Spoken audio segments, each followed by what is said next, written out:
नमस्कार। मैं भारती भारद्वाज विद्या एडुटेक के ऑनलाइन प्लेटफॉर्म पे आप सबों का स्वागत करती हूँ। आज की हमारी चर्चा बहुत ही चर्चित विषय यूथेनेशिया या इच्छा मृत्यु पर आधारित है। इससे संबंधित आने वाले समय के जो भी प्रतियोगी परीक्षाएं हैं, प्रश्नों की संभावनाएं बहुत आसानी से बनती हैं। इसलिए इस विषय को जानना हमारे लिए बहुत जरूरी है। साथ ही ये विषय वैसे भी एक गंभीर विषय है।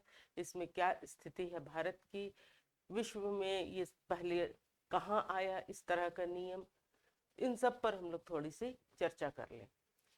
सबसे पहले तो अगर हम लोग ऐसे देखें तो मनुष्य का स्वभाव शुरू से ही काफी जिज्ञासु भी रहा है और मनुष्य ने हमेशा अपने सामने आने वाली चुनौतियों का सामना किया है। इन चुनौतियों में कुछ ऐसे क्षेत्र थे जहां मनुष्यों की दखलंदाजी नहीं थी, जैसे जन्म और मृत्यु। जन्म और मृत्यु ऐसी दो चीजें थी जो अब तक हम लोग ईश्वर के हाथ की ही बातें समझते थे कि जन्म किसका कब होगा, कहाँ होगा, कैसे होगा, ये सुनिश्चित ईश्वर करता है, और मृत्यु भी किस तरह से होगी इसका सुनिश्चय भी ईश्वर के द्वारा ही किया जाता है। लेकिन समय के साथ साथ बदलती हुई परिस्थितियों में मनुष्य ने यहाँ भी अपनी दखलंदाजी शुरू की और सबसे पहले तो जन्म को लेकर बहुत सारी कृत्रिम तकनीकें जो हैं वो इजाद कर ली। जहां तक मृत्यु की बात है, मृत्यु ये तो हम लोग नहीं कह सकते हैं कि कभी मनुष्य ने वहां दखलंदाजी नहीं की थी। आत्महत्या जैसे मामले बहुत पहले से चले आ रहे हैं। जब मनुष्य का कोई भी कष्ट असह्य हो गया तो उसने हथियार डाल दिए और स्वयं स्वयं की हत्या कर ली, जिसे वैधानिक तरीके से अगर देखा जाए तो हमारा संविधान इसकी इजाजत नहीं देता है। हमारे संविधान के हिसाब से अगर देखा जाए तो स्वयं की हत्या करना भी यानी आत्महत्या करना भी अपराध है। लेकिन कुछ परिस्थितियां जीवन में ऐसी भी आती हैं जब मनुष्य को इस संबंध में कुछ अलग से निर्णय लेने पड़ते हैं, यानी उन्हें इच्छा मृत्यु की आवश्यकता होती है। इच्छा मृत्यु यानी आत्महत्या का वैसा रूप जो चिकित्सीय मतलब डॉक्टर की सहायता से लिए जाने वाला निर्णय है, जिसमें डॉक्टर ही सहायता करते हैं किसी व्यक्ति को मृत्यु प्राप्त करने में, जो वैधानिक भी है। मतलब हमारे देश की स्थिति की अगर बात नहीं करें तो वैधानिक तरीके से अगर चिकित्सीय सहायता द्वारा कोई व्यक्ति अपने जीवन की अही लीला को समाप्त करना चाहता है तो उस स्थिति को हम लोग क्या कहेंगे, उस स्थिति को हम लोग उस स्थिति को ही हम लोग क्या कहेंगे, इच्छा मृत्यु या यूथेनेशिया। इच्छा मृत्यु यानी चिकित्सीय सहायता प्राप्त आत्महत्या का वैध रूप। चिकित्सीय सहायता प्राप्त मतलब डॉक्टर की सहायता से आत्महत्या अगर की जाती है, उसके वैधानिक रूप को हम लोग क्या कहते हैं, इच्छा मृत्यु या यूथेनेशिया के नाम से जाना जाता है। अगर वैश्विक स्तर पर देखें तो कई देशों में इसे गलत नहीं ठहराया गया है, क्योंकि कष्ट ही इतना होता है, उससे संबंधित जीवन की जो जटिलताएं हैं, जो उस पेशेंट को देख रहे हैं कि भाई ये ना तो जीवित अवस्था में है ना इसे मृत्यु प्राप्त है, लेकिन उनकी देखरेख करने में बहुत सारा खर्च भी होता है, बहुत सारा समय भी होता है, और कई बार ऐसा होता है कि कई लोगों को देखने वाले लोग भी नहीं होते हैं। चलिए ये तो हुआ, साथ ही साथ उस व्यक्ति का जो चिकित्सा वाला क्षेत्र है उसमें भी डॉक्टरों को कोई उम्मीद भी नहीं रहती है कि आने वाले समय में इस स्थिति में सुधार होगा।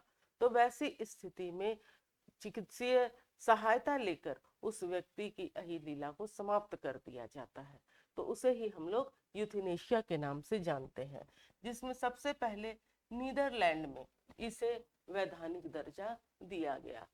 विश्व में अभी भी कई ऐसे देश हैं जहां आत्महत्या को गलत या यूथेनेशिया की भी व्यवस्था वहां नहीं है।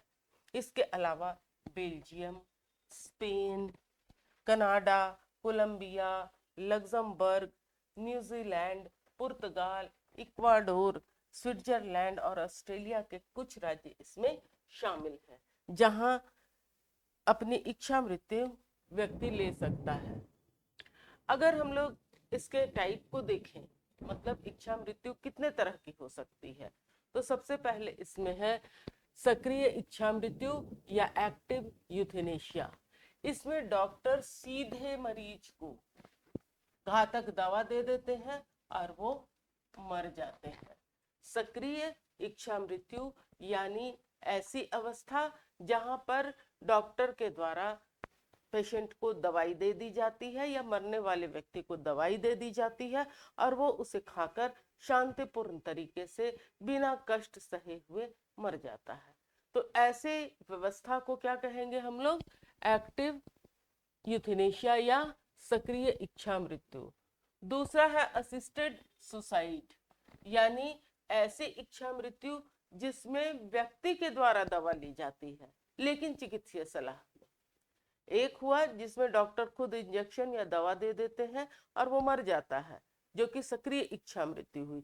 दूसरी अवस्था वैसी होती है कि व्यक्ति के द्वारा खुद इंजेक्शन ले लिया जाता है या दवाइयां खा ली जाती हैं और वो बिना कष्ट सहे बहुत आसानी से दुनिया से प्रस्थान कर जाता है। अब इसका एक और तीसरा भी तरीका है जिसे हम लोग पैसिव यूथेनेशिया के नाम से जानते हैं। पैसिव यूथेनेशिया जो है उसके अंतर्गत जिस लाइफ सपोर्ट सिस्टम, मतलब जीवन की सुरक्षा के लिए जो भी सपोर्ट दिया जा रहा है किसी व्यक्ति को, उसे धीरे धीरे हटा लिया जाता है या उसे तुरंत हटा लिया जाता है। मतलब अगर कोई भी व्यक्ति बीमार है, बहुत लंबे समय से बीमार है, बीमार ही नहीं हो सकता है कि वो बिल्कुल निस्तेज अवस्था में हो, यानी उसमें किसी भी तरह की कोई एक्टिविटी नहीं हो, हर कुछ पाइप से उसके अंदर डाला जा रहा है, केवल सांसें चल रही है, जिसको कोमा के नाम से भी हम लोग जानते हैं। अगर कोई व्यक्ति कोमा की स्टेज में है और डॉक्टरों के द्वारा ये कहा जा रहा है कि इससे उनका निकलना नामुमकिन सा है, ये तो नहीं कहा जा सकता 100% कोमा का मरीज नहीं निकलता है अपनी स्थिति से, लेकिन साधारणतः ऐसा होता है कि अगर कोई व्यक्ति कोमा में है और डॉक्टर ऐसा मानते हैं कि इसके स्थिति में सुधार नहीं हो सकता है, एक लंबे अंतराल के बाद भी अगर देखा जाए किसी व्यक्ति की स्थिति में सुधार नहीं हो रहा है और डॉक्टर ऐसा मानते हैं कि सुधार होने वाला भी नहीं है, तो उस स्थिति में उसके लाइफ सपोर्ट सिस्टम को धीरे धीरे हटाकर अगर उसे मृत्यु की ओर भेजा जाता है, ये ईश्वर पे छोड़ दिया जाता है कि वो अब उसे रखे या उसे ले जाए। तो ऐसी कंडीशन में जो भी होती है इच्छा मृत्यु, उसे हम लोग पैसिव यूथेनेशिया के नाम से जानते हैं। तो तीन तरह का अगर देखा जाए तो यूथेनेशिया का स्वरूप आपको वैश्विक स्तर पर दिखाई देगा। एक जो सक्रिय रूप से सीधे दवा दे दी जाती है किसी व्यक्ति को, दूसरा जिसमें दवा या इंजेक्शन खुद व्यक्ति लेता है लेकिन चिकित्सीय सलाह के द्वारा, और तीसरा कि उसके लाइफ सपोर्ट सिस्टम को हटा दिया जाता है। तो ये तीनों तरह की व्यवस्थाएं जो है वो प्रचलित है वैश्विक स्तर पे। अगर हमारे देश की बात की जाए, भारत की स्थिति देखी जाए, तो यहाँ पर पैसिव यूथेनेशिया की ही व्यवस्था है और ये सबसे पहले हमारे यहाँ अरुणा शानबाग के संबंध में आई। 2011 में ये केस आया था जिसमें एक नर्स थी जो कि एक लंबे समय तक किसी एक्सीडेंट में उनके साथ कुछ किसी ने मिसबिहेव किया, बलात्कार किया, और उस घटनाक्रम में उनके दिमाग में ऑक्सीजन का फ्लो बिल्कुल ही बंद हो गया, पूरे उनके गले में जितनी नसें थी वो टूट गई, डैमेज हो गई और वो कोमा में चली गई। लगभग लंबे समय तक वो कोमा में रही और उनको देख रेख करने वाले भी लोग नहीं अवेलेबल थे। वैसी स्थिति में एक पत्रकार के द्वारा सुप्रीम कोर्ट में गुहार लगाई गई और उनको इच्छा मृत्यु देने की गुजारिश की गई। लेकिन वैसी स्थिति में हमारे सुप्रीम कोर्ट ने इस यूथेनेशिया का एक नया तरीका जो था वो बतलाया कि नहीं, हम लोग उनको किसी तरह की घातक दवाइयां नहीं देंगे, उनके द्वारा उनकी एक तरह से हत्या नहीं की जाएगी, बल्कि इसे भी कहीं ना कहीं ईश्वर के लिए ही रिजर्व रख दिया जाएगा कि उनके जो भी सपोर्ट सिस्टम है उनको हटा लिया जाए और वो क्रमिक रूप से मृत्यु की ओर चली जाए, जिसमें कि उनको कम से कम कष्ट हो और वो आराम से दुनिया छोड़ के चली जाए और उनसे जुड़े हुए लोग भी जो है उसमें कहीं प्रभावित नहीं हो। अभी वर्तमान में ये केस फिर से आया किसी सुप्रीम कोर्ट में, जो कि एक 31 वर्षीय मतलब 31 ईयर्स ओल्ड एक लड़के से संबंधित था, जो कि पंजाब विश्वविद्यालय के छात्र थे, जिनका नाम था हरीश राणा। अभी भी हैं वो जिंदा, आज के डेट तक भी वो जिंदा है। तो हरीश राणा जो है वो लगातार 13 वर्षों से कोमा में है। उनके एक एक्सीडेंट में बहुत क्षति हुई और वो कोमा में चले गए। उनके माता पिता ने उनकी भरपूर सेवा की, उनको अस्पताल में रखा, लेकिन अब उनके माता पिता स्वयं ही वृद्ध हैं, प्लस उन पर डेली का खर्च भी काफी आ रहा था, जिसको पूरा करने के लिए माता के पिता के द्वारा जो उनके पास संपत्ति थी सबको खर्च कर दिया गया, और वो फिर भी ठीक नहीं हुए। और लगातार डॉक्टरों के द्वारा भी उन्हें यही बताया गया कि वो ठीक नहीं हो सकते हैं। ऐसी स्थिति में उस वृद्ध दंपति के पास अपने पुत्र को छोड़ देने के अलावा कोई दूसरा ऑप्शन नहीं था, क्योंकि वो उसको ना तो जीवित रख सकते थे और वो कहीं ना कहीं इस कष्ट में खुद भी बहुत ज्यादा फंसते चले जा रहे थे। इकोनॉमिकली तो उनको प्रॉब्लम हो ही रही थी, फिजिकली भी उनको काफी दिक्कतें आ रही थी। वैसी स्थिति में उन्होंने सुप्रीम कोर्ट का रुख किया और इच्छा मृत्यु की गुहार लगाई कि उनके पुत्र को इच्छा मृत्यु दे दी जाए। माता पिता के ही अनुरोध पर यह फैसला दिया गया और लास्टली सुप्रीम कोर्ट के द्वारा यूथेनेशिया में जो पैसिव यूथेनेशिया है वो देने की जो गुजारिश थी उनको स्वीकार करते हुए पैसिव यूथेनेशिया का मार्ग दिखलाया गया कि इनके लाइफ सपोर्ट सिस्टम को हटा दिया जाए, वो जितनी देर ईश्वर की इच्छा के अनुसार रह पाए बस उतनी ही देर उनको रखा जाए। तो भाई ये फैसला किसने दिया, ये भी प्रश्न आता है। तो इन दो लोगों का नाम आप लोगों को ध्यान में रखना है, न्यायमूर्ति जेबी पर्दीवाला और केबी विश्वनाथन। इनकी पीठ ने ये अनुमति दी कि भाई इनको पैसिव यूथेनेशिया की व्यवस्था कर दी जाए।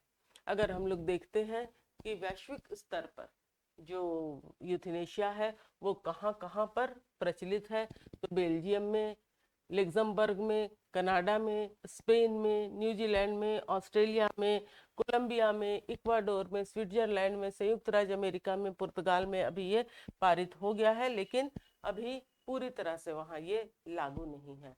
तो इस चीज को भी आप लोग जरूर देखें कि भाई कहाँ कहाँ इसकी व्यवस्था है। तो इन परिस्थितियों में ये अपने आप में एक शोचनीय विषय है कि क्या इच्छा मृत्यु सही है या नहीं है। अगर हम लोग देखें तो इसके आपको मेरिट डिमेरिट्स दोनों ही दिखाई देंगे।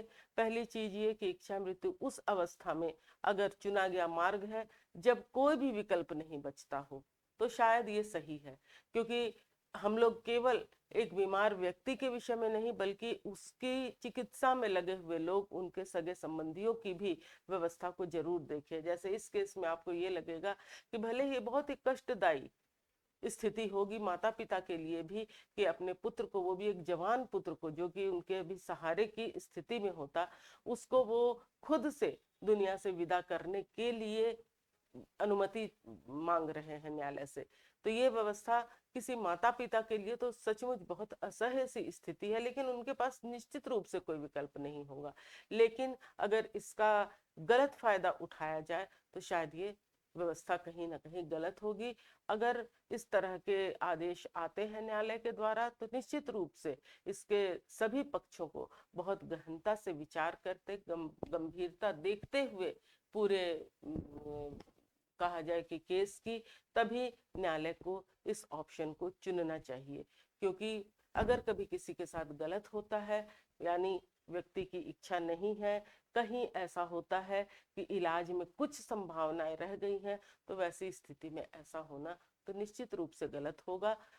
पर भारत में शायद ऐसी स्थितियां अभी नहीं है। इस पर न्यायालय के न्यायाधीशों की भी बहुत बड़ी जिम्मेवारी बन जाती है कि वो किस स्थिति में अपने फैसले सुनाएं। धन्यवाद।